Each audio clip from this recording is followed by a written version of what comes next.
وقت ضائع نہ کریں، ادھر ادھر نہ گزاریں۔ اور جناب وہ دوست و نوجوان و بیٹے آپ یہاں کیوں کھڑے ہیں؟ کہتے ہیں میں ٹائم پاس کر رہا ہوں۔ تو میں نے کہا وہ ٹائم کدھر سے آیا جو پاس کرنا پڑا؟ ایک دوست مجھے کہنے لگے میں بور ہوتا ہوں۔ میں نے کہا یار اس کے لیے بھی تو ٹائم چاہیے نا، ہمارے پاس تو بور ہونے کا بھی ٹائم کوئی نہیں۔ اللہ ہمیں معاف کرے، وہ کدھر سے لائیں؟ اس کے لیے بھی تو ٹائم چاہیے۔ لیکن ہم چونکہ فارغ پڑے ہیں اور کوئی کچھ کام نہیں کرتے، کچھ توجہ نہیں کرتے، کچھ انہماک نہیں ہے، کچھ ذوق نہیں ہے، اور جو کام نہیں کرنے والے وہ مجھ سے پوچھتے ہیں۔ ایک صاحب کہنے لگے آپ کا سٹیٹس کس پیج پہ ہوتا ہے؟ میں نے کہا مجھے لگانا ہی نہیں آتا۔ دیکھیں نا، ٹائم نکالنا پڑتا ہے نا سیکھنے سکھانے کو بھی۔ تو میری رائے یہ ہے جتنی دیر یہ کام کرنا ہے اتنی دیر حضور کی سیرت کا کوئی باب کیوں نہ پڑھیں، اتنی دیر خیر کے کسی کام میں جد و جہد کیوں نہ کریں۔ لیکن پتہ نہیں کہاں الجھ گئے لوگ، وہ کہاں علم کے ذائقے، وہ کہاں محبت کی باتیں، وہ کہاں لوگوں کا خیر تقسیم کرنا۔ تو ہم نے کرنا یہ ہے، آج کی اس نشست میں جو ہم نے سیکھا کہ ہم نے جلدی سے خیر جمع کر، اب ہم نے کوشش کرنی ہے کہ زیادہ سے زیادہ نیکیاں شام کو ہمارے دامن میں ہوں۔ اور جس طرح لوگ رات کو سونے سے پہلے نوٹ نہیں گنتے، پورے کرتے ہیں آج بچت کیا ہوئی، آج خرچ کیا ہوا، آج آمدن کتنی ہوئی، کل میری آمدن کتنی ہے، اس میں میری بچت کتنی ہے۔ اس طرح رات کو خیر جمع کر کے سونا ہے، کچھ نہ کچھ نیکیاں جمع۔ صحابہ فرماتے ہیں ہم نے نا عصر کی نماز پڑھی نبی پاک علیہ السلام کے ساتھ، تو پہلا موقع ہم نے دیکھا کہ نماز مکمل کر کے نا سلام پھیر کے تو محبوب تیزی سے اٹھے اور جلدی سے گھر تشریف لے گئے۔ یہ انفرادی بات تھی ہمارے لیے، ہم نے ایسے کبھی دیکھا نہیں تھا۔ اور تھوڑی ہی دیر کے بعد کریم واپس بھی تشریف لے آئے۔ ذہنوں میں سوال تھے کہ محبوب اتنی تیزی سے، اور کبھی روٹین میں ایسا ہوا نہیں، روز مرہ نہیں یہ معمول۔ جلدی سے سرکار تشریف لے گئے، تشریف لے بھی آئے۔ تو ذہنوں میں تجسس تھا، سوال تھا کہ ایسا کیوں ہوا؟ تو محبوب تو جانتے ہیں نا غلاموں کے ذہن کی سطح پر کیا ابھرتا ہے، وہ کیا پوچھنا چاہتے ہیں، ان کے نقوش پر کون سی چیزیں ہیں جن کو پڑھا جائے اور ان کے جواب دیے۔ حضور تو جانتے ہیں نا۔ تو کریم محبوب فرمانے لگے تم پوچھنا چاہتے ہو میں کہاں گیا تھا اور کیوں آیا ہوں، اتنی تیزی سے کہاں گیا؟ حضور فرمانے لگے میں گھر گیا تھا، کاشانہ اقدس میں گیا تھا، کچھ سونا آیا تھا مال غنیمت کا، میں نے سارا بانٹ دیا، تو ایک ٹکڑا سونے کا باقی بچ گیا تھا۔ نماز پڑھی تو مجھے خیال آیا اوہو وہ تو ابھی بھی میرے گھر میں پڑا۔ تو حضور فرماتے میں جلدی سے گیا ہوں، اسے بھی اللہ کے راستے میں خیرات کر کے آیا۔ یہ جلدی سے نیکی کر دی ہے کہیں یہ کام رہ نہ جائے۔ اور ایک روایت میں یوں بھی ہے کہ میں نہیں چاہتا تھا کہ میرے گھر میں پڑا رہے اور رات پوری گزر جائے، رات پوری گزر جائے، لہذا میں نے چاہا کہ اسے جلدی سے اس نیکی کو کر دیا جائے، جس کے ہاں پہنچنا ہے اس کے ہاں۔ میں دوستوں سے کہا کرتا ہوں رمضان میں کسی کو راشن دینا ہے تو رمضان سے پہلے دے دو، رمضان کی نیت کر کے۔ انشاءاللہ آپ کو یہی بتائیں گے مفتیان کرام کہ رمضان سے پہلے بھی رمضان کی نیت کر کے دیا جائے تو اللہ تعالیٰ اتنا ہی اجر عطا فرمائے گا۔ ہم نا جی وہ انتظار ہو رہا ہے فلانا کا، وہ جی میں نے کر لیا تھا، لے لیا تھا، ٹائم نہیں مل رہا مجھے دینے جانے کا۔ اس کی کیا وجہ ہے جی؟ اس کی کیا وجہ ہے؟ آپ نے کام کرنا ہے تو پھر اسے کریں، پھر دیر کس بات کی؟ جو شروع کرنا ہے اسے شروع کریں۔ جس کا ارادہ ہے نا میں نے مسجد میں جھاڑو دینا کرنا ہے وہ کرے شروع، جس کا ارادہ ہے نا اذان میں نے پڑھنی کرنی ہے تو کرے نا شروع، جس کا خیال ہے میں نے قرآن سیکھنا ہے تو کر دے شروع، کسی کا انتظار نہ کرے، جس کا خیال ہے اب میں نے دین کو سیکھنا ہے شروع کر دے، اور جس کا دل ہے نا محبوب کی سیرت کو پڑھنی ہے وہ دیر نہ کرے، وہ حضور کے تذکرے شروع کرے، وہ تذکرہ پڑھتا جائے گا، رب اس کی روح کو توانائی عطا فرمائے گا، وہ آگے بڑھے، وہ سیکھے، وہ جد و جہد کرے۔ یہ پروگرام بنانا، صلاح کرنا، مشورہ کرنا، بنانا پھر توڑ دینا، پھر کچھ دن کرنا پھر چھوڑ دینا، اس سے اب باہر آ جائیں، اب جد و جہد کریں، اب جو بن پڑتا ہے اسے کر گزریں۔ اب ہم نے انتظار نہیں کرنا، دیکھنا نہیں، اب جو خیر حصے میں آتی ہے دوڑ کے اسے حاصل کرنا۔ اچھا اس کا یہ معنی نہیں کہ نیکی فٹافٹ کر گزریں، جلدی سے نماز پڑھ لیں، یہ معنی نہیں بیان کر رہا۔ میں یہ عرض کر رہا ہوں کہ خیر کرنے میں دیر نہ کریں، جلدی سے نیکی اپنی زندگی میں حاصل کریں۔ میں آپ سے عرض کروں، میں بہت سارے لوگوں کو دیکھتا ہوں ان کا زیادہ وقت مشاورت میں گزرتا ہے، اور بالخصوص نوجوان نسل تو ہے ہی مشوروں میں یہ کر لوں کہ نہ کروں، اور پھر وہ زیادہ مشورے جو لوگ کرتے ہیں نا، وہ ذہنی طور پر زیادہ الجھاؤ کا شکار ہو جاتے ہیں۔ کسی آدمی کا خیال ہوتا ہے نا میں اچھا لگنا چاہتا ہوں، وہ اچھے کپڑے پہن لیتا ہے، پھر وہ پوچھتا پھرتا ہے کیسا لگ رہا ہوں، تو 99 لوگوں نے کہا ٹھیک لگ رہا ہے، صرف ایک نے کہا یار ذرا ٹھیک نہیں سلائی، وہ گیا کام سے، کیونکہ وہ 100% نمبر لینا چاہتا ہے۔ آپ نے جو کرنا ہے اسے شروع کر دیں۔ آپ اتنی حمایت کی طرف نہ دیکھیں کہ سارے ہی سپورٹ کریں گے تو پھر ہی آگے بڑھیں۔ سارے کہاں سپورٹ کرتے ہیں، کچھ لوگ تو ملامت بھی کرتے ہیں، کچھ تو برا بھلا بھی کہتے ہیں، کچھ تو یہ بھی کہتے ہیں تو نے یہ کیا شروع کر دیا ہے۔ لیکن جے کر یار دے نام دا ملے مینا، انہوں چولی پا لئیے پنجے سٹیے نا، تو جے کر یار دے نام دی ملے سولی تے چوٹا چوٹ لئیے، چوٹا چوٹ لئیے پشانٹیے نا، پھر آپ سٹارٹ کر دیں۔ پھر کیا یہ ساری عمر سوچنا، ایک قدم آگے اٹھایا تو پھر پیچھے کر لیا، تو دوسرا اٹھایا تو پھر پیچھے کر لیا، تو میرا ارادہ ہے، تو میرا پروگرام ہے، تو میں کروں گا، جو کرنا ہے اسے کریں، پھر اس کو سٹارٹ کریں۔ میں مشورہ کر رہا ہوں، بس کر دے مشورہ، جس سمت نکلنا ہے بس اللہ کا نام لے کے اٹھ، باندھ کمر کیوں ڈرتا ہے، پھر دیکھ خدا کیا کرتا ہے۔ اپنے اندر ہمت پیدا کریں، اپنے اندر جد و جہد کا مزاج پیدا کریں، اپنے آپ کو کسی کام لگائیں۔ اور میں آپ کو ذمہ داری سے کہتا ہوں، جو لوگ کام لگے ہوئے ہوتے ہیں نا، وہ ڈپریشن سے بچتے ہیں، ٹینشن سے بچتے ہیں، وسوسوں سے بچتے ہیں، برے خیالات سے بچتے ہیں، لوگوں کے بارے میں بدگمانیوں سے بچتے ہیں، بدگمانیوں سے بچتے ہیں۔ ان کا ذہن آہستہ آہستہ مثبت کاز کی طرف بڑھتا ہے، ان کا وجود نفع بخش ہو جاتا ہے، وہ کچھ فائدہ کر پاتے ہیں اپنا، ملت کا، قوم کا۔ ضائع نہ کریں اپنے آپ کو۔ ہمیں اللہ کے قرآن نے کہا ہے کہ تم نیکیوں میں ایک دوسرے سے آگے نکل جاؤ۔ قرآن مجید کہتا ہے دوڑ لگاؤ، ایک دوسرے سے آگے نکلو، ضرور نکلو، لیکن فرمایا فاستبقوا الخیرات، نیکیوں میں ایک دوسرے سے آگے نکل جاؤ۔ بس تم نیکیوں میں نکل جاؤ آگے، خیر کے کاموں میں، حسنات میں آگے نکل جاؤ ایک دوسرے سے۔ اس کے لیے جلدی دکھاؤ، جلدی سے کوئی نیکی تمہارے ہاتھ آتی ہے اسے کر گزرو۔ ساری زندگی ارادے اور منصوبے نہ بناتے رہو، خیر کٹھی کرو، جد و جہد کرو۔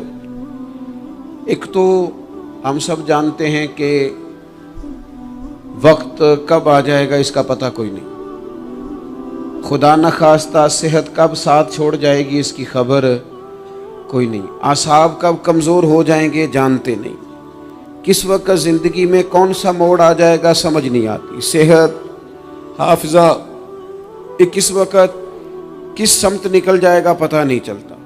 تو ہمیں حکم دیا گیا کہ تم جلدی کرو، اور نبی پاک علیہ السلام نے صراحت اور وضاحت کے ساتھ فرمایا کہ غنیمت سمجھ لو، غنیمت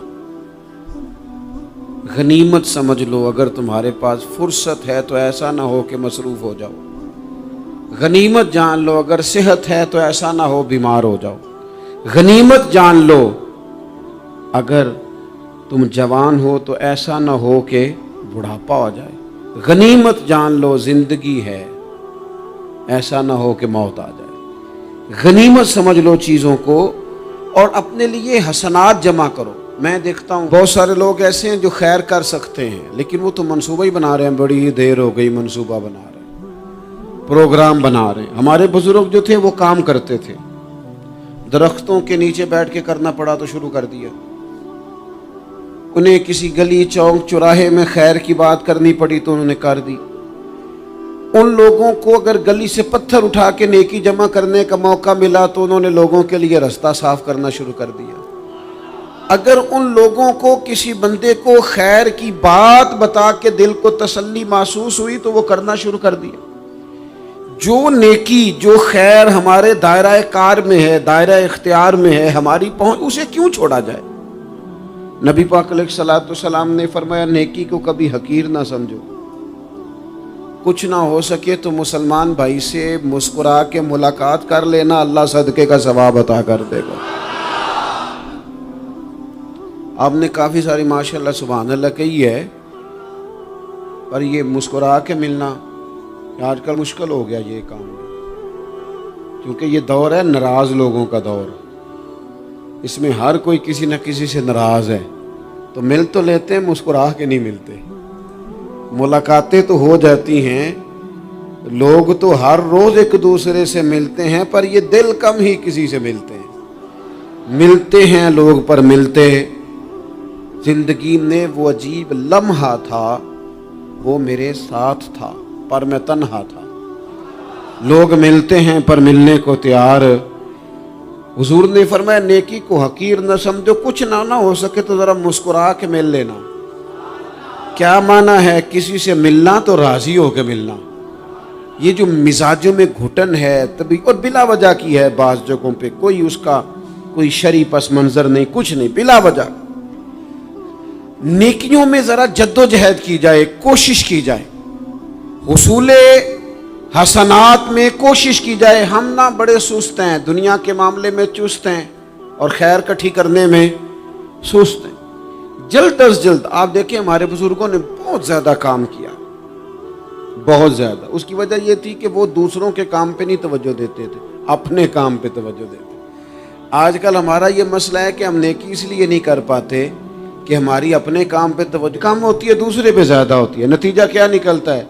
دوسرے کئی دفعہ آگے نکل جاتے ہیں، اور ہم جو بھی منصوبے بنا رہے ہیں، پروگرام طے کر رہے ہیں، وہ معاملہ پیچھے رہ جاتا ہے۔ تو زندگی میں جلد از جلد خیر جمع کرنے کی کوشش کرنا، جلد از جلد۔ امام بخاری کی عمر 62 سال ہوئی ہے، اور قرآن مجید کے بعد وہ صحیح ترین کتاب امت کو دے گئے۔ کو بہت لمبی عمر نہیں، 62 سال عمر مبارک پائی۔ کتنا ہمارے بزرگوں نے کہا، حضرت عمر بن عبدالعزیز کی عمر 39 سال ہوئی، پوری 40 نہیں۔ کتنی خیر بانٹی انہوں نے زمانے میں۔ کام نہیں کرتے، پروگرام نہیں بناتے، ہم خیر نہیں جمع کرتے۔ خیر جمع کرنے کا وقت تو ہے، فٹافٹ کر لی جائے۔ پھر تو اس طرح کا ٹائم آ جاتا ہے کہ انسان زیادہ نماز پڑھنا چاہتا ہے، نفل پڑھنا چاہتا ہے، اس کا وجود ساتھ نہیں دیتا۔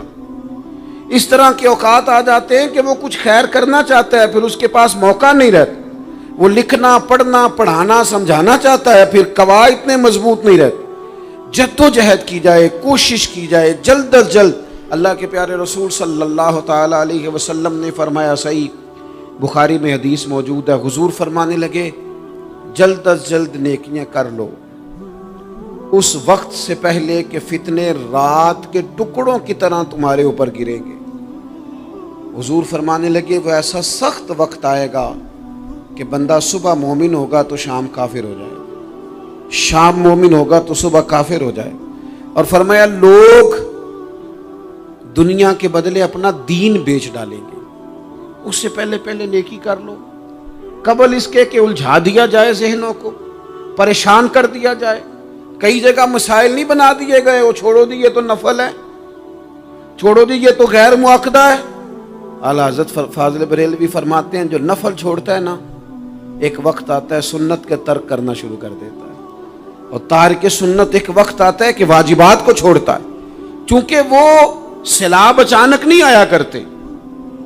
پہلے چھوٹا سا سوراخ ہوتا ہے، دریا کے کنارے چھوٹا سوراخ ہوتا ہے، بند نہ کیا جائے تو بڑا ہو جاتا ہے، پھر اور بڑا ہو جاتا ہے، پھر وہ سیلاب بن جاتا ہے۔ کیا ہوتا ہے کہ جب ہم دیر کرتے ہیں، آپ دیکھ لیں دنیا داری میں لوگ کتنے آگے نکل گئے، کتنے دنیا داری کی جو چیزیں آئیں وہ غالب ہو گئیں۔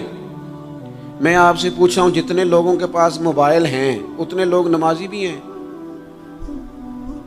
موبائل بعد میں آ کے غالب ہو گیا سب پہ، اور نماز آپ یہ ایوریج نکالے نا، جتنے لوگ فیس بک پہ ہیں اتنے لوگ دینی تعلیم کے میدان میں بھی ہیں، پڑھنے پڑھانے کا مزاج بھی رکھتے ہیں۔ جتنی نصیحتیں کرنے میں آج لوگ نکلے ہوئے ہیں، کیا اتنی خیر بھی دنیا میں بٹ رہی؟ جتنی جدید ٹیکنالوجی آ گئی سب ہم نے حاصل کر لی، بری بات نہیں، ٹھیک ہے، اچھی بات ہے، لیکن سوال یہ ہے کہ وہ باتیں جو سالوں سے ہو رہی ہیں اور جو ہمارے دین کے فرائض میں شامل ہیں ان پر عمل کب ہوگا؟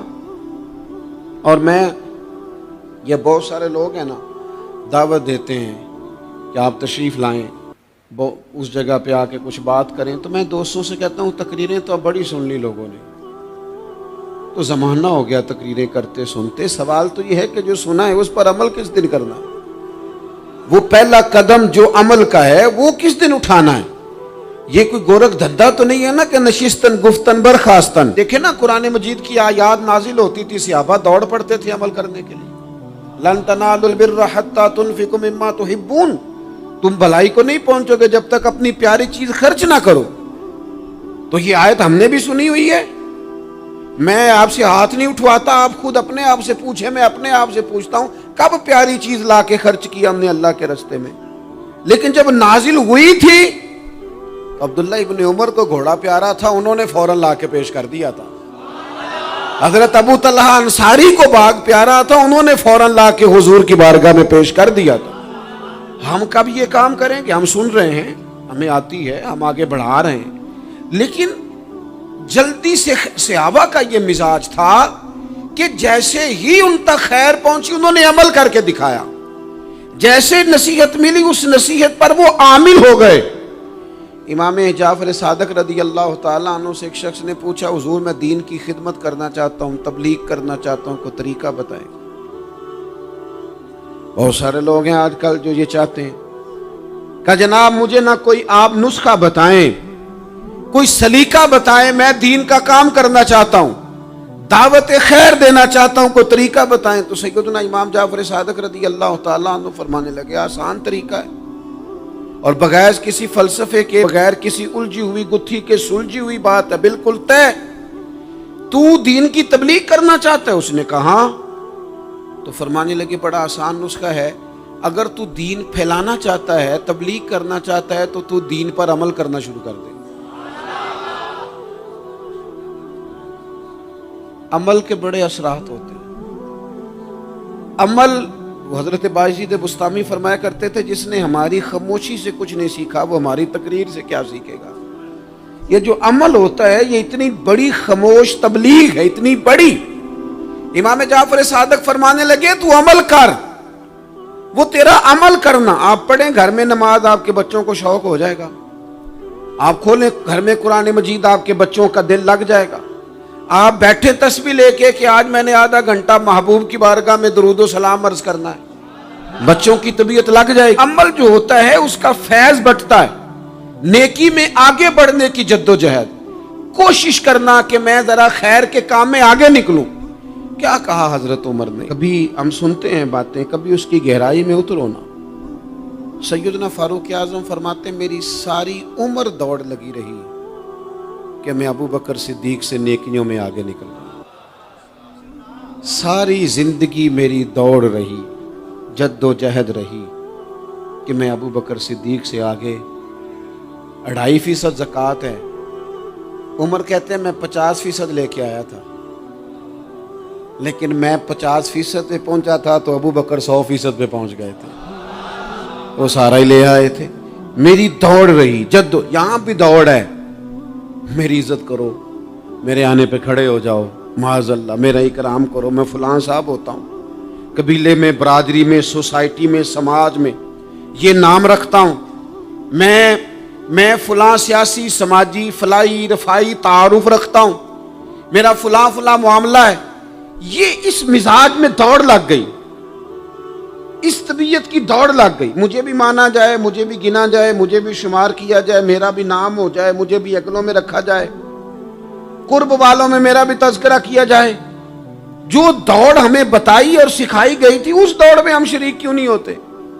اس میں آگے کیوں نہیں نکلتے؟ وہ جو ہمیں فرمایا گیا تھا کہ تمہیں پتہ چل جائے پہلی صف کا ثواب کتنا ہے تو تم قرآن اندازی کرو. تو یہ قرآن اندازی کس دن ہونی ہے؟ یہ والی قرآن اندازی کس دن ہونی ہے؟ لیکن وہ قرآن اندازیاں تو ہو رہی ہیں عمرے کے ٹکٹ کی. اتنے عمرے کے ٹکٹ، اتنے عمرے کے، اچھی بات ہے، اس کی بھی کوئی مخالفت نہیں، لیکن جو کام جس میں آگے بڑھنا تھا، جس میں جد و جہد کرنی تھی، جس میں دوڑنا تھا، جس میں کاوش کرنی تھی، اس میں تو ہم پیچھے ہیں. زندگی اتنی تیزی سے گزر رہی ہے، آپ یقین کریں پیچھے پلٹ کے دیکھتے ہیں تو پتہ ہی نہیں چلتا کتنے سال بیت گئے. بھی ایسے لگتا ہے کل ہی تو ابھی داخل کرایا تھا گھر والوں نے اسکول میں، ابھی اگلے دن کی بات ہے دارالعلوم میں داخل ہوئے تھے، اور اتنے سال بیت گئے، اتنا وقت گزر گیا. ہم عجیب مزاج کے لوگ ہیں. یہ چاہتے ہیں کہ ہمارے بچے بڑے ہو جائیں، یہ نہیں چاہتے کہ ہم بوڑھے ہو جائیں. دیکھیں اگر بچے بڑے ہوں گے تو لازمی نتیجہ ہے کہ ان کے بڑے، لیکن ہم دونوں باتوں میں اپنا مزاج رکھتے ہیں. بچے بھی بڑے چاہیے ہمیں، اور ہم خود بھی اپنے آپ کو بوڑھا تسلیم کرنے کو تیار. ماشاءاللہ جی میرا بیٹا جوان ہو گیا، تو جناب آپ کیا ہو گئے؟ اب آپ بھی تو بتائیں نا، آپ کہاں پہنچ گئے؟ وہ کیا دور تھا جب کہتے تھے میرے بیٹے کو میرا جوتا پورا آنے لگا ہے. جیسے جیسے بچے بڑے ہوتے تھے والدین کے لہجے میں ٹھہراؤ آتا تھا. ان کی 5 نمازوں کے ساتھ تہجد بھی شروع ہوتی تھی، اشراق اور چاشت بھی شروع ہوتی تھی. وہ چاہتے تھے کہ ہمارے بچے ہمیں زیادہ سے زیادہ خیر کرتا دیکھیں. وہ اپنے لفظوں پر، جملوں پر، زبانوں پر، انداز پر کنٹرول کرتے تھے. میاں بیوی ایک دوسرے سے کہتے تھے اب لڑنا نہیں ہے، بچے اثر قبول کرتے ہیں، بڑے ہو گئے، اب ہمیں ماحول اور طرح کا بنانا ہے.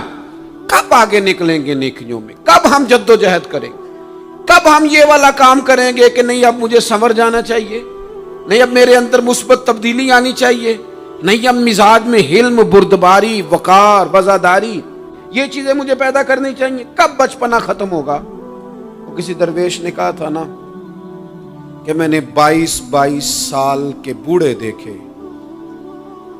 اور میں نے 65 سال کے بچے دیکھے. کہا جناب کیا معنی؟ کہنے لگے معنی یہ ہے کہ بزرگی سمجھ کے ساتھ ہوتی ہے، عمر کے ساتھ تھوڑی ہوتی ہے. وہ تو سمجھ کے ساتھ ہے، جس دور میں سمجھ آ گئی، شعور آ گیا، سمجھ گئے بات کو. ورنہ بعض لوگ معذرت کے ساتھ بعض لوگ ساری زندگی سمجھدار ہونے کو تیار ہی نہیں ہیں. وہ کچھ ایسی باتیں کرتے ہیں جو ان کے منصب سے میچ ہی نہیں کرتی، ان کے سٹیٹس کے ساتھ وہ اٹیچ نہیں ہوتی. بھئی یہ بات آپ کو نہیں کرنی چاہیے تھی، آپ کا معیار یہ نہیں تھا، معیار بلند ہے آپ کا، آپ اپنے سٹیٹس کے حساب سے بات کریں گے. تو میرے عزیز آگے بڑھا جائے. اب تو کئی ہمارے کلاس فیلو چلے گئے، کئی ساتھ رہنے والے چلے گئے، کئیوں کو ہم دیکھتے ہیں وہ کہتے ہیں یار مہینوں ہو گئے چارپائی پہ پڑے، ملاقاتیں ادھوری رہ گئی ہیں، کئی باتیں ضروری رہ گئی ہیں، کئی لوگ رخصت ہو گئے. تو کیا ہم کب کس وقت ہم عبرت پکڑے؟ بس چپ کر کے جنازہ پڑھ کے آ گئے کہ صرف اسی کا ہونا تھا، قبر پہ فاتحہ پڑھ کے آ گئے کہ صرف اسی کو دفن ہونا تھا، کسی کی کل خانی میں چہلوں میں شرکت کر کے آ گئے، کسی کی ہونی تھی میری ہونی نہیں ہے. اپنے اعمال میں پختگی لائی جائے، آگے بڑھا جائے. حضرت جابر ابن عبداللہ رضی اللہ تعالیٰ عنہ فرماتے میں نے میدان احد میں ایک صحابی کو دیکھا کھجور کھا رہے تھے. کتنا ٹائم لگتا ہے کھجور کھانے میں؟ گوشت کی بھری ہوئی پلیٹ نہیں تھی ان کے سامنے کہ ساری خالی ہونے میں دیر لگے. کھجور کھا رہے تھے، بخاری شریف ہے. اور کھجور کھاتے کھاتے کریم محبوب علیہ السلام کی عالی مرتبت بارگاہ میں عرض گزار ہوئے یا رسول اللہ اگر آج میں شہید ہو جاؤں تو کہاں جاؤں گا؟ تو حضور نے فرمایا جنت میں. حضرت جابر ابن عبداللہ فرماتے ہیں وہ بات انہوں نے سنی تو وہ جو کھجور کھا رہے تھے وہ باقی کے منہ سے نکال دی. کیا معنی؟ کہیں کھجور کھاتے کھاتے دیر نہ ہو جائے، کہیں دیر نہ ہو جائے. وہ کھجور نکال دی اور میدان میں اترے اور وہ لڑے اور انہوں نے جد و جہد کی اور وہ اسلام کا نام لے کر ڈٹ گئے، رسول اللہ صلی اللہ تعالی علیہ وسلم کے پیغام پر کھڑے ہو گئے. اللہ نے انہیں شہادت عطا کر دی. انہوں نے کھجور کھانے کا وقت بھی انتظار نہیں کیا کہ کہیں لیٹ نہ ہو جائے. کیا معنی ہے؟ کھجور کھانے سے پہلے پہلے اللہ نے انہیں جنت عطا فرما دی. اوہو ہمارا تو جناب وہ میرا پروگرام بن گیا، بس میں حج کر رہا ہوں، پھر اس کے بعد میں نے ولی اللہ ہو جانا. بھائی یہ بچوں کی شادی ہو جائے، تھوڑے سے کام ہے، میں پھر مسجد میں ہی ہوں. بھائی دلی تو بڑی دور ہے، دلی دور است.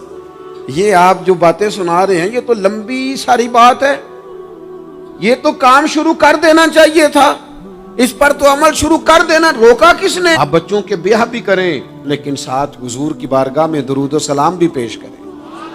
آپ ڈیوٹی پہ بھی جائیں، رزق حلال بھی کمائیں، پر اگر رب توفیق دینا تو سویرے اٹھ کے ایک سپارہ قرآن مجید کا تلاوت بھی فرمائیں. اپنے آپ کو آراستہ پیراستہ کریں، نیکیوں کے ساتھ جد و جہد کریں. اگر اللہ تبارک و تعالیٰ نے رزق حلال دیا ہے، اللہ کی راہ میں خیر کے ساتھ بانٹنا ہے، تو پھر اس میں جلدی کریں، پھر دیر نہ کریں۔ اللہ کی بارگاہ میں دعا کرتا ہوں جو میں نے کہا ہے اللہ اسے قبول فرما لے، اور جہاں بھول گیا گفتگو کے دوران اللہ تعالیٰ درگزر فرمائے۔